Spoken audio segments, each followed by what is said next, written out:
Opportunity and hatched a plan. The 5 Philistine lords approached Delilah with a proposal. They offered her 1,100 silver shekels, over 140 pounds of pure silver, an amount that could buy anyone's loyalty in those days. In exchange, all she had to do was discover the secret of his strength and how they could overpower him. And Delilah, driven by greed, accepted the deal. Soon after, with feigned sweetness, she asked Samson directly, "Please tell me what makes you so strong, and how you could be tied up and subdued." Samson, confident and toying with her, lied. "If they bind me with 7 fresh bowstrings that haven't dried yet, I'll become weak and be like any other man." That very night, while he slept, Delilah tied him with the 7 bowstrings. Philistine soldiers waited hidden in the room, ready to strike. Then she shouted the agreed signal. "Samson, the Philistines are upon you!" He woke up and snapped the bowstrings with astonishing ease, as if they were straw touched by flame. The secret remained safe. The first trap had failed. Delilah didn't bother. She approached him again, pretending to be hurt. "You've deceived me and told me lies. Now, tell me the truth." Giving in a little more to her insistence, he gave her another false answer. "If you tie me tightly with new ropes that have never been used, then I'll become weak."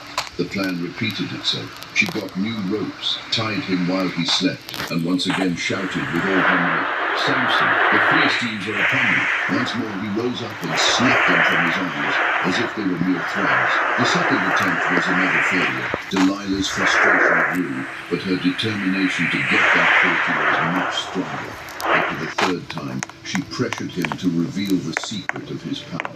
Samson gave her yet another false answer. "If you weave the 7 braids of my hair into the loom and secure them, then I'll be as weak as anyone else." She waited for him to fall asleep and carefully wove his thick hair into the loom, securing it firmly. Then she shouted the usual alarm. "Samson, the Philistines are coming for you." He woke with a start and with extraordinary strength.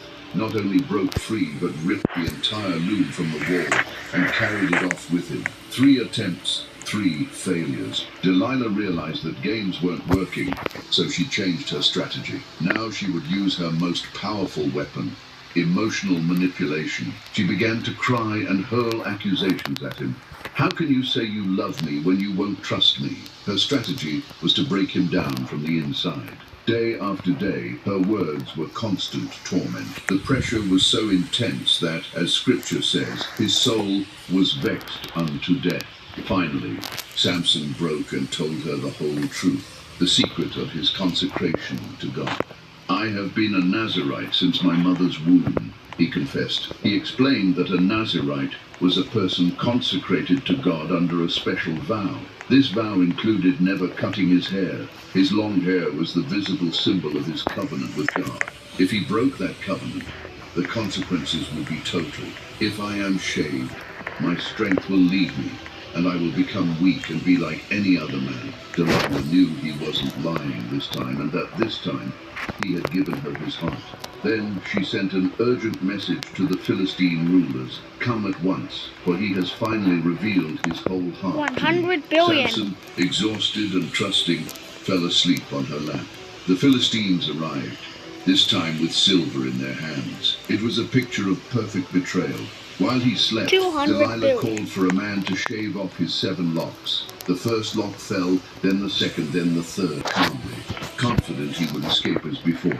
But he did not know that the Lord had departed from him. He tried to break free, but couldn't. His strength was gone. Israel's hero was now 300 just an billion. ordinary man. The Philistines seized him instantly, and in an act of cruelty, gouged out his eyes, leaving him blind forever. Disoriented, they bound him with heavy bronze 400 chains billion. and dragged him to Gaza as a war trophy. There, the man who had delivered Israel was forced to grind grain in prison like a slave, doing the work of animals. Thus, 500 the judge billion. of Israel, the strongest man of his time, became a spectacle of humiliation.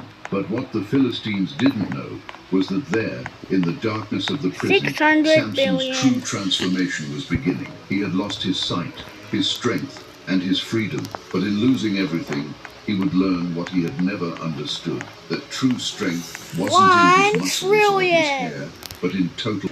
2 trillion. In the depths of his cell, Samson understood what he never grasped at the height of his power. He discovered that his greatest weakness was living apart from 3 trillion. The man who had always trusted in his muscles, for the first time, began to surrender to the Lord's will. And then the miracle happened. His hair began to grow again. It was a symbol of hope, proof that the covenant could be restored, that a defeated man could rise once more. The story wasn't over.